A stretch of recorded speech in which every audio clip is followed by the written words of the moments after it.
The History of Money, A Story of Humanity, by David McWilliams. The introduction sets the tone for the entire book by presenting money not as a cold economic tool, but as one of humanity's most powerful inventions.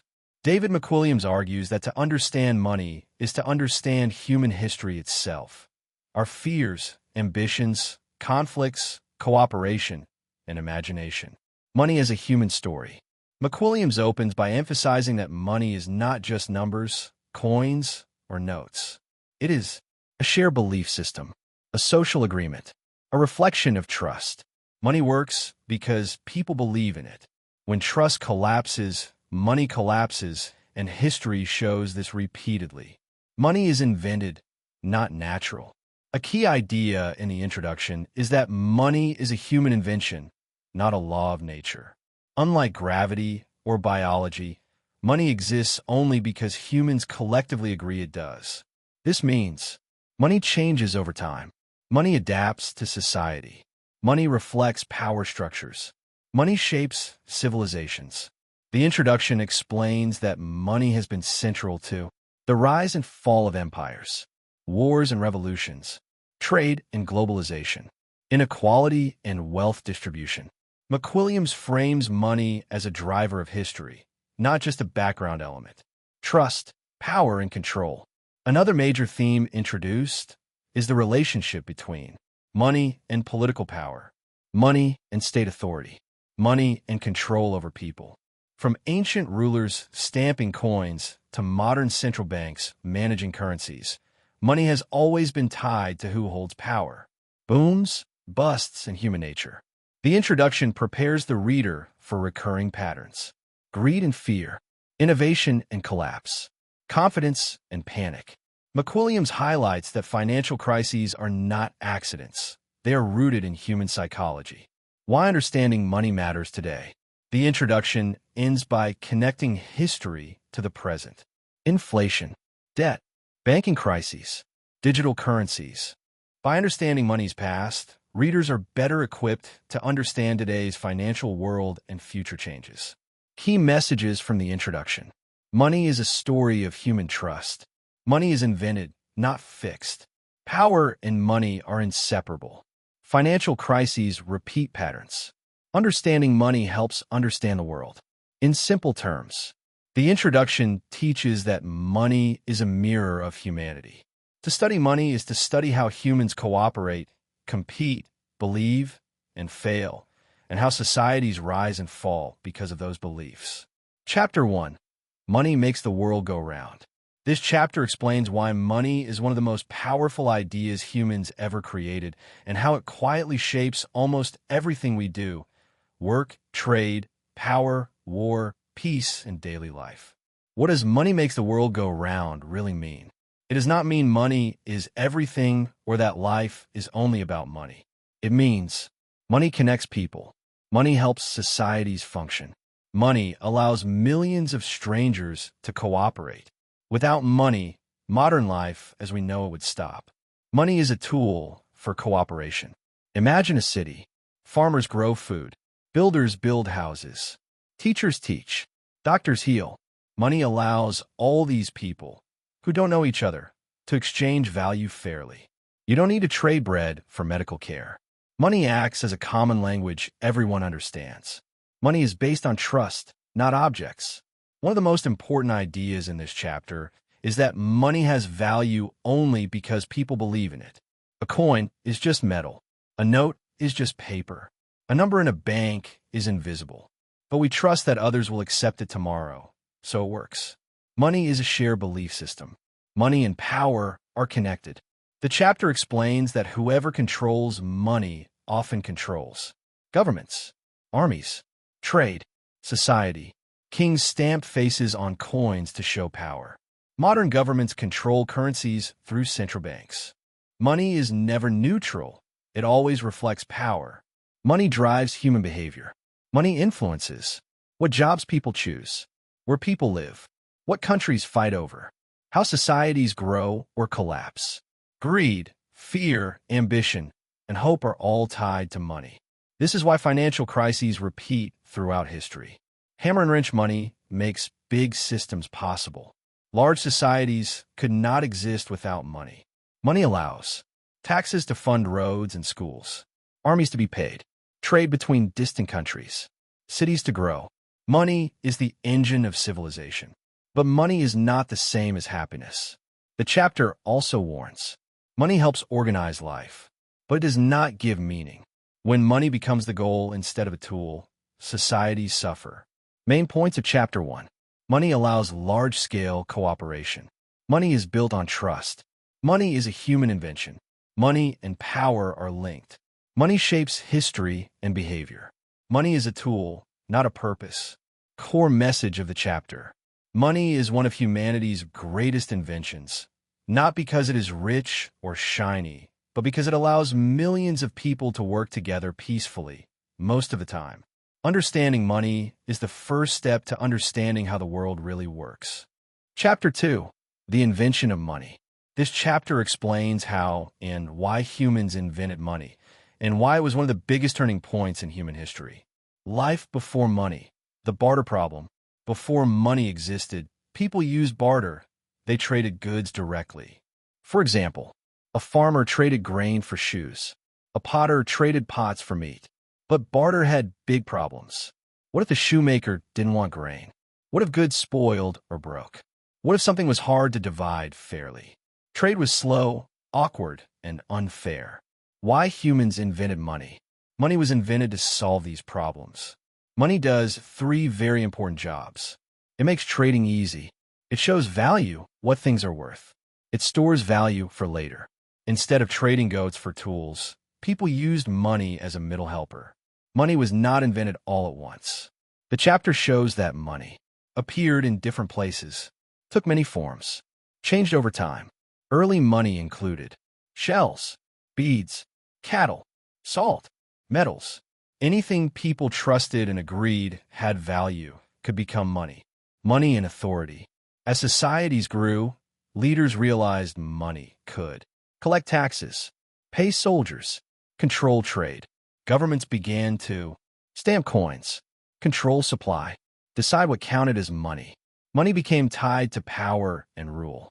Trust is the heart of money. The chapter strongly emphasizes money works only if people trust it. If people stop believing, money loses value. Trade breaks down. Chaos follows. Trust is more important than gold or silver. Money allowed societies to grow. Once money existed, cities grew. Trade expanded across borders. Special jobs appeared. Empires formed. Money allowed strangers to cooperate peacefully. Money is a tool, not magic. The chapter warns that money is powerful, but it is not natural or permanent. Bad money systems collapse. Good systems adapt. Main points of Chapter 2. Barter was slow and difficult. Money was invented to make trade easier. Early money came in many forms. Trust gives money value. Governments shaped money. Money helped civilizations grow. Core message of the chapter. Money is not ancient magic. It is a clever human solution to a practical problem. Once invented, it transformed how humans lived, traded, and ruled. Money changed history because it changed how people trust each other. Chapter 3. Money and the Gods. This chapter explains something surprising. Money did not begin in markets or banks. It began in temples and religion. Long before modern governments existed, religion helped create trust, and trust made money possible. Hindu temples were the first banks. In ancient times, temples were the safest buildings, guarded by priests, respected and feared. People trusted temples more than anyone else. So they stored grain, gold, and valuables there, borrowed from temples, paid debts and offerings there. Temples became the first financial centers. Gods created trust. People believed gods, watched everything, punished cheating, rewarded honesty. This belief made people more likely to repay debts, keep promises, accept temple-issued money. Money worked because people feared divine punishment more than human law. Religious rules shaped money. Many early money rules came from religion. Fair weights and measures, honest pricing, rules against cheating. Breaking money rules wasn't just illegal. It was sinful. Offerings became money. People gave grain, animals, metals. These offerings were stored, counted, and redistributed. Over time, standard units were created, an early form of money, from gods to kings. As societies grew, kings took control from priests. Political power replaced divine power. But the idea stayed the same. Money needs authority and belief. Gods were replaced by kings, states, governments. But trust remains central. Why religion was necessary for early money. Without police, banks, or courts, fear of gods enforced honesty. Religion created order. Trust allowed trade. Money could not exist without a strong belief system. The big warning of the chapter. The chapter quietly warns. When trust disappears, money collapses. When authority weakens, chaos follows. This happened many times in history. Main points of Chapter 3. Early money began in temples. Religion created trust and order. Priests acted as bankers. Religious rules shaped fairness. Money needs belief to work. Authority shifted from gods to states. Core message of the chapter. Money is not just economic. It is spiritual and psychological. It works because people believe in something bigger than themselves. First it was gods. Today it is governments, laws, and institutions. Chapter 4. Coins, Kings, and Empires. This chapter shows how money became a tool of political power. When kings began minting coins, money stopped being just a trading tool and became a way to build empires, control people, and spread authority. Why kings created coins? Before coins, trade was slow and uncertain. Kings realized that standard coins made trade easier. Coins could carry royal symbols. Money could spread the king's power. By stamping coins with their face or symbol, kings were saying, "This money is backed by my authority." Coins as political messages. Coins were more than money. They showed who ruled. They spread the king's image. They carried symbols of power. Even people who never saw the king handled his authority daily through coins. Coins helped build empires. Coins made it possible to pay soldiers, collect taxes, control trade across large areas. An empire could not survive without a reliable money system. Money in war. The chapter explains. Wars require money. Soldiers fight for pay. Armies collapse without money. Strong empires had strong money systems. When coins were debased, some kings cheated by mixing metals into coins, reducing gold or silver content. This caused inflation, loss of trust, collapse of economies. Money fails when rulers abuse trust. Money unites and divides. Coins allowed trade across cultures, economic unity, but also caused inequality, exploitation, conflict. Money strengthened both cooperation and control. From temples to states. This chapter marks a shift. Money control moved from religion to kings and governments. The power behind money changed, but the need for trust stayed. Main points of Chapter 4. Coins were created by rulers. Coins spread political power. Money funded empires and wars. Trust gave coins value. Cheating destroyed economies. Money shaped global history. Core message of the chapter. Coins turned money into a tool of empire. Money became a way to organize armies, collect taxes, and control vast lands. Whoever controls money controls history. Chapter 5. When money was metal. This chapter explains a time in history when money was made almost entirely from metal, especially gold, silver, and copper, and why people trusted metal money more than anything else for thousands of years. Why metal became money. People needed money that was strong and long-lasting, easy to carry, hard to fake, valuable everywhere. Metal solved all these problems. Gold and silver do not rot, do not rust, are rare, can be divided easily. This made them perfect for money. Weight meant value. When money was metal, value came from weight, not paper promises. A heavier coin meant more value. People trusted metal because they could see it, touch it, weigh it. Trust was physical, not emotional. Metal money enabled global trade. Metal money allowed trade between distant lands. Deals between strangers. Travel merchants. Gold and silver were accepted across borders, cultures, and languages. Rulers still controlled metal money. Even with metal money, kings minted coins. Governments set standards. Authority mattered. Metal gave money value, but rulers gave it legitimacy. The limits of metal money. The chapter shows metal money had problems. Gold and silver were limited. Mining was slow. Economies outgrew metal supply. As trade expanded, metal alone was not enough. Metal money changed society.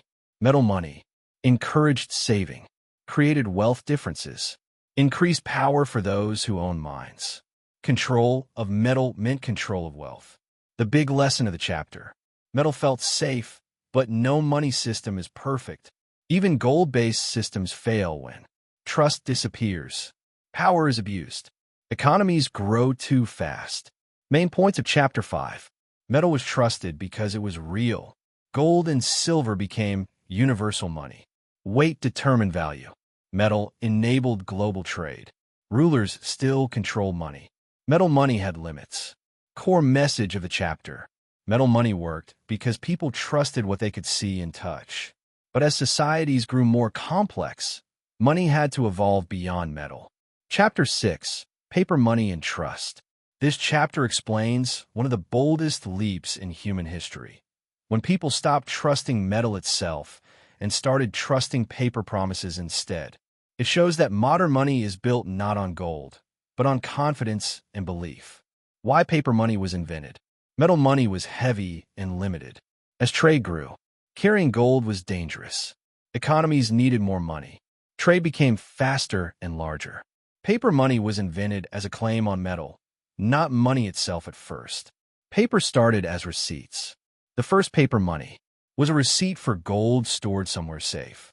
Said, the bearer owns this amount of gold. People began trading the paper instead of the metal. Trust replaced weight. With paper money, value no longer came from weight. It came from belief. People trusted the issuer, the system, the promise behind the paper. Money became psychological. China led the way. The chapter highlights that. China used paper money centuries before Europe. It worked when trust was strong. It failed when governments printed too much. This became a lesson for the world. The danger of overprinting. Paper money is easy to create. When rulers printed too much, inflation followed. Prices rose. Trust collapsed. Paper money survives only when discipline exists. Governments took control. Over time, states controlled paper money. Central banks emerged. Gold backing weakened. Money became backed by authority and law, not metal. Why paper money changed everything. Paper money made possible large governments, massive trade, modern economies, but it also made money fragile.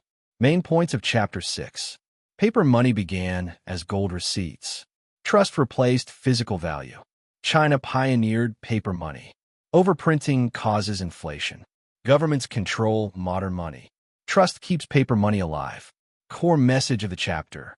Paper money proves that money is not about substance. It is about belief. When belief is strong, paper works. When belief is lost, paper becomes worthless. Chapter 7. Banks, Credit, and Crises. This chapter explains how banks were created, how credit powers economies, and why financial crises keep happening. It shows that banks can be great builders of wealth or great destroyers, depending on how they are managed. Why banks exist. Originally, banks were simple. They kept money safe. They helped people make payments. They made trade easier. But banks soon discovered something powerful. Most people don't take all their money out at once. The power of credit. Banks began to lend out deposited money, charge interest, create more money through loans. This is called credit. Credit allows businesses to grow, homes to be built, economies to expand. Credit is fuel for growth. How banks create money. When banks lend money, new money enters the economy. It exists as numbers, not cash. This system works only if trust exists. Why crises happen. Crises happen when banks lend too much. People borrow recklessly. Trust disappears. If too many people demand their money at once, banks collapse. This is called a bank run. Boom and bust cycles. The chapter explains, good times lead to optimism. Optimism leads to risky lending. Risk leads to collapse. Human emotions repeat this cycle again and again. Governments step in. When banks fail, governments rescue them. Central banks print money. Rules are tightened. Banks are too important to fail, but also too dangerous to ignore. Why banks are both necessary and risky. Banks help economies grow, can destroy economies if reckless. They are powerful but fragile. Main points of Chapter 7. Banks store and move money. Credit expands economies. Banks create money through lending. Trust keeps banks alive. Crises come from excess and fear. Governments backstop banks. Core message of the chapter. Banks run on confidence. When people believe, the system works. When fear spreads, the system collapses. Banking is a story of trust, greed, growth, and rescue, repeated through history. Chapter 8. The Age of Inflation. This chapter explains why money sometimes loses its power, why prices rise, and why inflation has become one of the biggest forces shaping modern life. It shows that inflation is not just an economic problem. It is a political, social, and a psychological one. What is inflation? Inflation means money buys less than it used to. You need more money for the same food, more money for the same rent, more money for the same life. Inflation is like money slowly shrinking. How inflation begins. Inflation usually starts when governments spend too much. Money is printed too easily. Demand grows faster than supply. Too much money chasing too few goods makes prices rise. War and inflation. The chapter explains that wars are expensive. Governments print money to pay for wars. Printing causes inflation. Many of history's worst inflations happen during or after wars. When inflation gets out of control. Extreme inflation, hyperinflation, destroys societies. Savings become worthless. Workers can't keep up with prices. Trust in money disappears. People rush to spend money before it loses value. Inflation is psychological. Inflation is driven by expectations. If people expect prices to rise, they act faster. This behavior causes prices to rise even more. Fear feeds inflation. Who wins and who loses? Inflation hurts savers, helps borrowers, widens inequality. Those closest to new money benefit first. Central banks fight inflation. Modern societies try to control inflation using interest rates, money supply control, public communication. Managing inflation is about managing trust. Main points of Chapter 8. Inflation reduces purchasing power. It often starts with excess money. VA accelerates inflation. Hyperinflation destroys trust. Psychology fuels inflation. Central banks try to control it. Core message of the chapter. Inflation shows that money is fragile. When trust, discipline, or balance is lost, money slowly or suddenly loses its meaning. Inflation is the hidden tax on society. Chapter 9. Money and War. This chapter explains a hard truth. Wars are fought with weapons, but they are won with money. Behind every battlefield is a financial system that pays, supplies, and sustains the conflict. War is extremely expensive. Wars cost weapons, soldiers' salaries, food, fuel, and transport, medical care. No country can fight a war without a strong money system. How wars are financed. Governments pay for wars by raising taxes, borrowing money, printing money. Each method has consequences and all affect ordinary people. Debt and war. Many wars were funded by debt. Governments borrowed from banks, promised future repayment, passed the cost to future generations. War debts shaped national economies long after fighting ended. Inflation as a war weapon. Printing money for war causes. Inflation. Rising prices. Currency collapse. Citizens pay for wars through reduced purchasing power. Soldiers fight for pay. Armies rely on regular wages, reliable supplies, When money fails, armies collapse. Empires fall. Money keeps soldiers loyal. Wars reshape money systems. Major wars often led to new currencies, new banking systems, stronger government control. War accelerates financial change. War leaves financial scars. Even after peace, debt remains. Inflation lingers. Economies struggle. War damages trust in money. Main points of Chapter 9. Wars require massive funding. Money sustains armies. Debt is a common war tool. Inflation often follows wars. Financial systems change after wars. Citizens bear the cost. Core message of the chapter. Money is the hidden engine of war. Without money, wars cannot start or continue. Every war is also a financial crisis. Chapter 10. The Gold Standard. This chapter explains a time when the world tried to tie money to something solid and unchangeable, gold. It shows why people trusted the gold standard, how it worked, and why it eventually failed. What is the gold standard? Under the gold standard, money was directly linked to gold. Paper money could be exchanged for gold. Governments promised to keep enough gold reserves. Money was valuable because gold backed it. Why people love the gold standard? People trusted gold because it is rare. It cannot be printed. It lasts forever. The gold standard created stable prices, predictable trade, global trust. Countries could trade easily because their currencies had fixed gold values. Gold standard and global trade. Under the gold standard, exchange rates were stable. International trade grew. Capital flowed freely. Gold acted as the global money referee. The big problem with gold. Gold supply is limited. As economies grew, trade expanded faster than gold supply. Countries ran out of flexibility. Governments couldn't respond to crises. Gold made money stable, but rigid. War broke the gold standard. Wars changed everything. Governments needed more money. Gold limits became obstacles. Printing money became necessary. During wars, many countries abandoned gold promises. The Great Depression and collapse. During the Great Depression, gold restrictions worsened economic pain. Countries that left gold recovered faster. The system collapsed globally. Gold was too strict for modern economies. Why the gold standard ended? Governments needed control over money, ability to fight recessions, flexibility in emergencies. Gold gave trust, but removed freedom.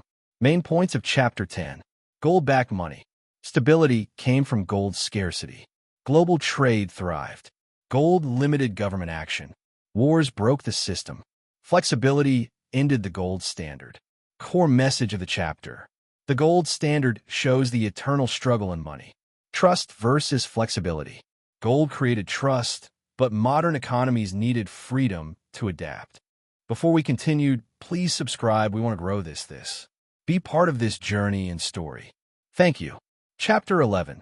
The Rise of Central Banks. This chapter explains how central banks became the guardians of modern money. As economies grew larger and more complex, societies needed a powerful institution to control money, stabilize banks, and protect trust. Why central banks were created? Early banking systems were unstable. Banks failed often. Crises spread quickly. Panic destroyed economies. Central banks were created to provide stability, act as referees, prevent total collapse, the lender of last resort. One of the most important roles of central banks is to act as lender of last resort. When banks panic and run out of cash, central banks lend emergency money. This stops fear from spreading. Confidence is restored.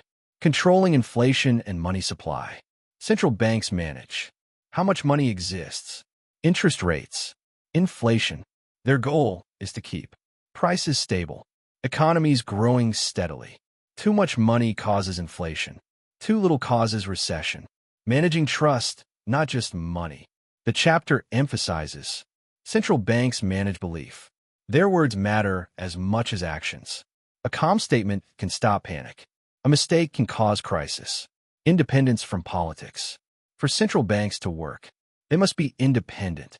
Politicians should not control printing. Political money leads to inflation and collapse. Central banks and global crises. During global crises, central banks cooperate, print money, rescue financial systems. They are the firefighters of the economy. Power and controversy. Central banks are extremely powerful, influence everyday life, face criticism. Some say they protect banks more than people. Main points of Chapter 11. Central banks stabilize economies. They act as lenders of last resort. They control inflation and interest rates. Trust is their most important tool.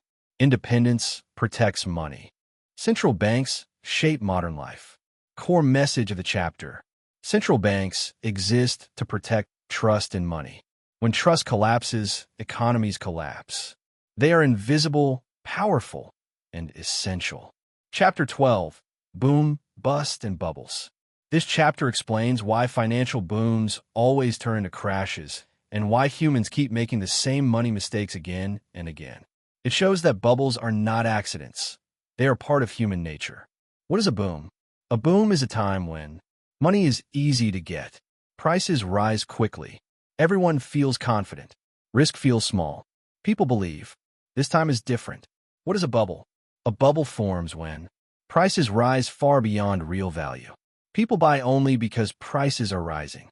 Fear of missing out replaces logic. Value is replaced by hope. Psychology drives bubbles. Bubbles grow because of greed, excitement, herd behavior. People follow crowds, not facts. The bust always comes. Bubbles always burst because reality catches up. Debt becomes too large. Confidence disappears. When trust breaks, panic spreads. The damage of busts. Crashes cause bank failures, job losses, lost savings, economic pain. Busts hurt ordinary people most. Role of banks and governments. During booms, banks lend aggressively. During busts, governments and central banks step in. Rescue systems. Restore confidence. The cycle repeats. Why we never learn. The chapter explains. Each generation forgets past crises. New technology creates new excitement. Old mistakes were new clothes. Human memory is short. Main points of Chapter 12. Booms feel unstoppable. Bubbles are driven by emotion. Busts are inevitable. Psychology matters more than logic. Crashes harm society. History repeats itself. Core message of the chapter. Financial crises are not caused by math. They are caused by human behavior. As long as humans feel greed and fear, booms and busts will return. Chapter 13. Global Money. This chapter explains how money moved from being local and national to becoming global, linking countries, markets, and people across the world. It shows that today, money flows faster than governments can control. Money without borders. In the past, money stayed within countries. Trade was slow. Capital moved with difficulty. Today, money moves instantly. Borders matter less. Decisions in one country affect the world. Money has become global. Currencies compete with each other. Countries compete using their money. Strong currencies attract investment. Weak currencies scare capital away. Trust decides where money goes. Global financial markets. The chapter explains. Banks operate worldwide. Investors move money across continents. Crises spread quickly. Global money connects everyone for better or worse. Globalization and inequality. Global money creates wealth, also creates inequality. Some countries benefit more than others. Financial contagion. When one country collapses, investors panic.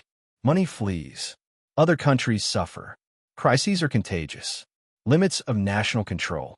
Governments struggle because money moves faster than laws.